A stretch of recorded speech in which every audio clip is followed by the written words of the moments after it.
Hello, Hey, everybody, and it's my welcome. turn to start, Mike. You know, we It said I'm is. starting That's through the right. week, Let's so follow the don't be expectations. don't be stepping on my feet. I mean, come on now.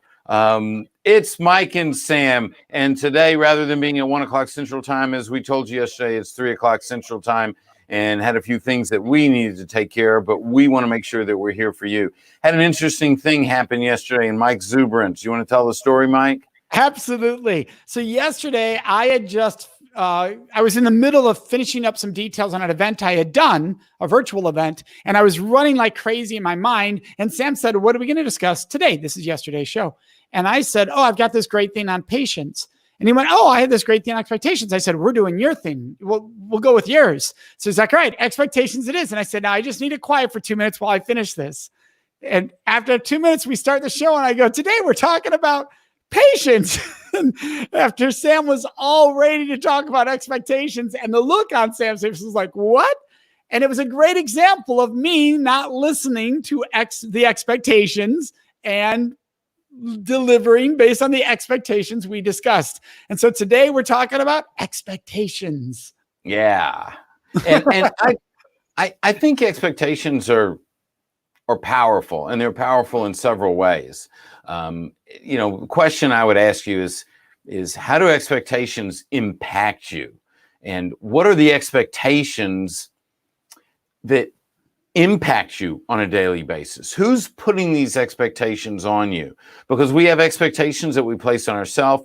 We have expectations that maybe our boss places on us. We have expectations from family members. We have expectations from people that report to us. We have expectations in the community. All around, people are setting expectations.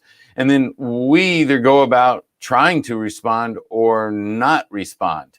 And we can be overwhelmed with expectations.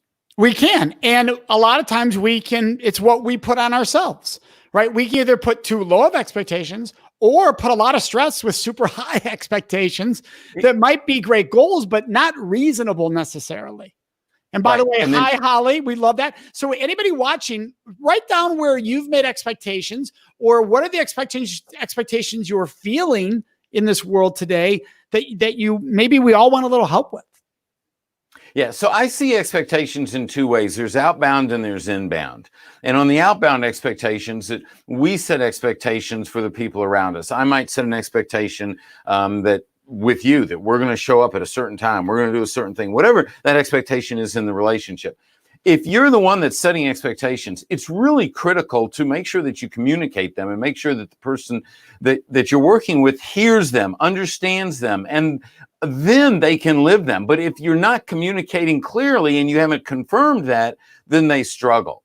The second thing is when we set expectations to others, these outbound expectations, it becomes about empathy. Are we setting expectations with empathy for them, where they are, what's going on in their life, their needs, or is it just about us? Is it just me, me, me?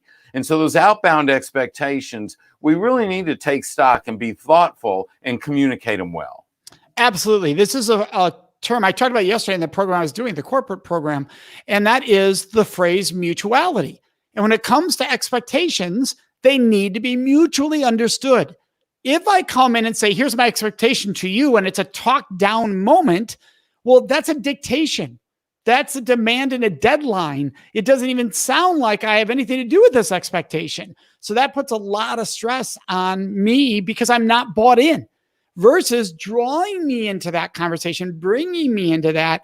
And now you can ask, "Hey, is that reasonable, Mike? What do you think?" And now I'm buying in to that because we compromise and work together on it. And it's so important in the workforce, where people can get caught up in, "I got a deadline. I got to tell this person I'm running to get this done," versus, "How am I going to team up with them to get this done?" Yeah. And so to build on that, if we're setting expectations with others, maybe it's not just the way that we want it. We need to ask them, does this sound reasonable? Is this possible? Is this doable? Are you comfortable with this? Can you, is this going to work for you along with everything else that you have going on in your life, in your job, in whatever the arena is that you're working? And that really, it creates a mutuality in that relationship. Yes. And we all have to understand that there will be days and times that we have to do things because it needs to be done. And so not everything's going to be something we're excited to do. And so we have to understand that part of the expectation is understanding every now and then they might walk in with that urgent matter and I might have to make it a fire and I might have to do it. The key is that's not the norm. That's not the expectation should be that's an exceptional situation. And that's a great example of expectation, right? That should be the exceptional situation. The norm of the expectation should be we're doing this as a team, in unison together in that mutual experience.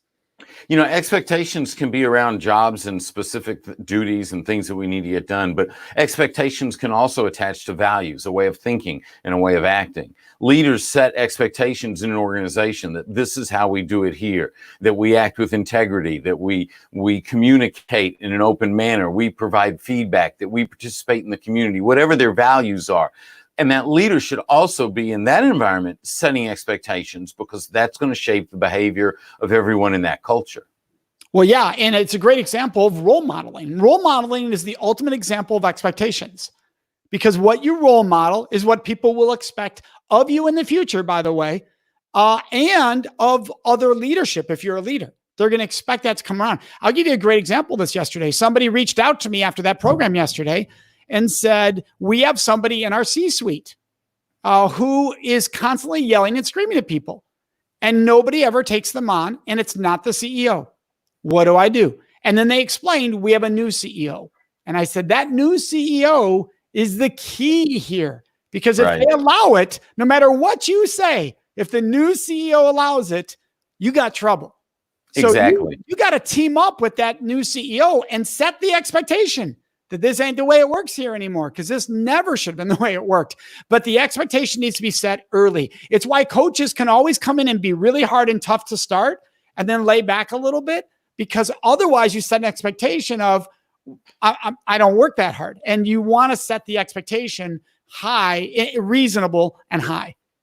What do you do, Mike, when someone sets expectations on you that are unrealistic and you feel that they're just unrealistic? How do you react in that sort of situation? It's a great question. I know there are times in my life I didn't react the way I hoped. And that is I stayed quiet and thought, well, I don't want to rock the boat or I'll just get through this. And I think that's what a lot of us do. But I know that I have felt most free and expressive and creative and productive when I actually had the courage to say, that's not going to work.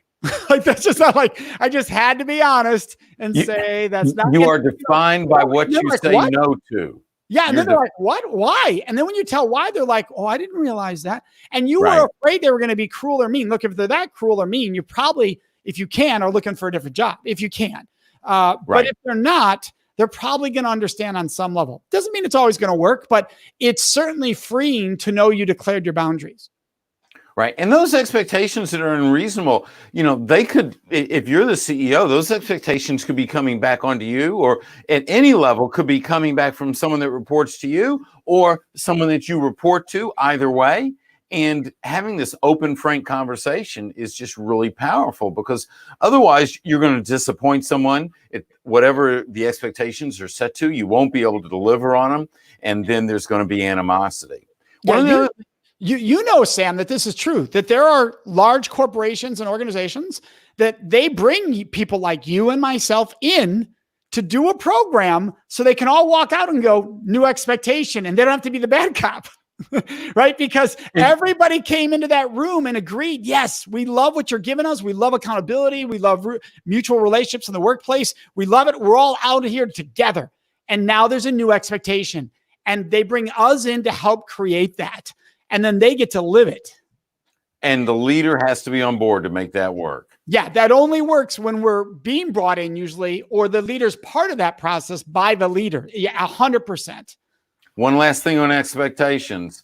One opportunity we always have to impress someone: exceed the expectations. I love that. And speaking of expectations, we expect to be here with you every Monday through Friday at 1 p.m. Central Standard Time. There's a few exceptions where that won't be the case, but we'll tell you about that the day before. Remember, you can catch us on iTunes. You can catch us on YouTube/Center for Respect, YouTube/Sam Silverstein. We're out. Have an awesome weekend, everyone.